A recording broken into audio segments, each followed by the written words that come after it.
नमस्कार, मी Punjab duck. 8 October पासून राज्यात चांगलं सूर्यदर्शन होणार आहे आणि 8 तारखेच्या नंतर पाऊस काही येणार नाही म्हणून हे अंदाज लक्षात येतात।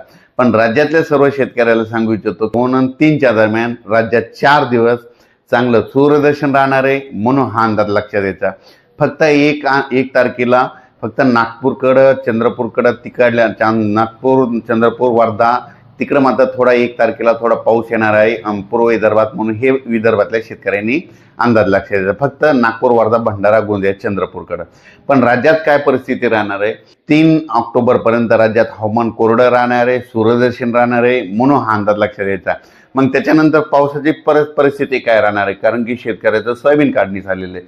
तर जे सोयाबीन काढणी झालेले शेतकऱ्यांना सांगू इच्छितो की राज्यामध्ये परत काय होणार आहे 4 ऑक्टोबर 5 आणि 6 आणि 7च्या दरम्यान त्या 4 दिवसामध्ये परत एकदा राज्यात पावसाचं वातावरण तयार होणार आहे म्हणून हा अंदाज लक्षात। तर तुम्हाला एक सांगू इच्छितो तो पाऊस काय होणार आहे 3 तारखेला यवतमाळ जिल्हा, नांदेड जिल्हा, इकडे बिलोली, इकडं चंद्रपूरकडे 3 तारखेला थोडं आगमन करणार आहे म्हणून हा अंदाज लक्षात। त्याच्यानंतर 4 तारखेपासून त्याचा प्रवास पुढे वाढत जाणार आहे। 4 तारखेपासून तो नांदेड जिल्हा, लातूर जिल्हा, सोलापूर जिल्हा करत मराठवाड्याकडे येणार आहे म्हणून हा अंदाज लक्षात यायचा।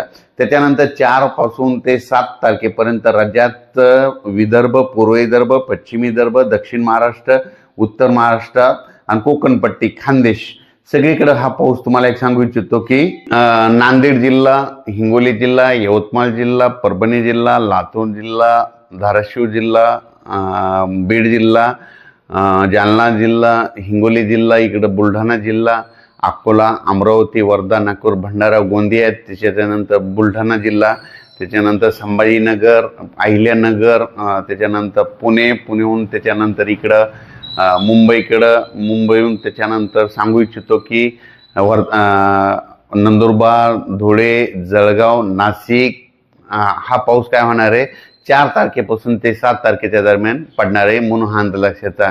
काही भागात थोडा जास्त राहील, काही भागात कमी राहणार आहे, पण खूप काही एवढा मोठा नसणार आहे म्हणून हा अंदाज लक्षात येतात। पण तरी पण 4 ते 7च्या दरम्यान जे पाऊस पडणार आहे काही जिल्ह्यात मात्र जोराचा पडणार आहे म्हणून हा अंदाज शेतकऱ्यांनी लक्षात येतात।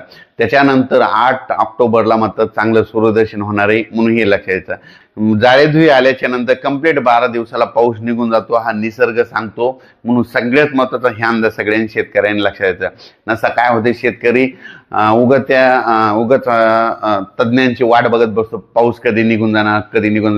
पण सर्वप्रथम सांगू इच्छितो आता जाळीधुई दिसली समजा ह्या 2 दिवसात परत आणखी जाळीधुई दिसली की लगेच आपण म्हणायचं आता 12 दिवसाला पाऊस निघून जाणार आहे हे अंदाज निसर्ग शेतकऱ्यांना देते म्हणून सगळ्यात महत्त्वाचं हे लक्षात येतं। त्याच्यानंतर शेतकऱ्याला सांगू इच्छितो की 8 ऑक्टोबर पासून राज्यात चांगलं सूर्यदर्शन होणार आहे। मग त्याच्यानंतर परत पाऊस काही येणार नाही, मग तुम्ही तुमचं सोयाबीन बी काढू शकता, एखाद्याचं उडीद राहिलं असतं तर ते देखील काढू शकता म्हणून हे अंदाज सर्व शेतकऱ्यांना लक्षात येतं। फक्त राज्यात आता फक्त 4 सप्टेंबर 4, 5, 6, 7 या 4 दिवसात राज्यात आणखीन पाऊसाचं सावट राहणार आहे म्हणून हा अंदाज लक्षात येतं।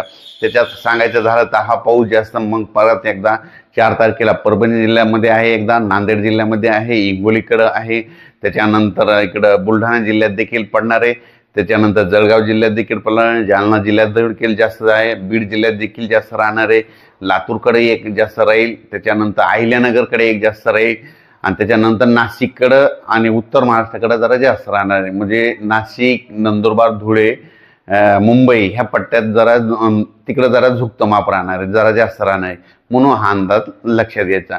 म्हणजे सांगायचं झालं तर 4 ऑक्टोबर ते 7 ऑक्टोबरच्या दरम्यान काही जिल्ह्यामध्ये पाऊस जरा जास्त पडणार आहे। आणि सांगायचं झालं द्राक्ष शेतकऱ्यासाठी आनंदाची बातमी राज्यात म्हणजे 8च्या नंतर परत पाऊस आता जास्त काही येणार नाही म्हणून हे सगळ्यात महत्त्वाचं पाऊस आता निरोप घेतोय म्हणून हा माझं तर म्हणणं आहे हा शेवटचा पाऊस राहील, कारण की 8 तारखेला चांगली धुई येणार आहे, मोठी धुई येईल, अशी धुई येईल की रोडला देखील असं काही दिसणार नाही। काही जण धुई म्हणतात, काही जण धुके म्हणतात म्हणून हे देखील लक्षात येतं। 8-9च्या दरम्यान अशा धुके राहील आणि त्याच्यामध्ये जाळे देखील दिसेल। मग तसं दिसलं की समजायचं ज्या भागात दिसलं की समजायचं आता पाऊस निघून चालला हे सगळं निसर्ग सांगतंय म्हणून हे अंदाज सगळ्या शेतकऱ्यांनी लक्षात द्यायचा।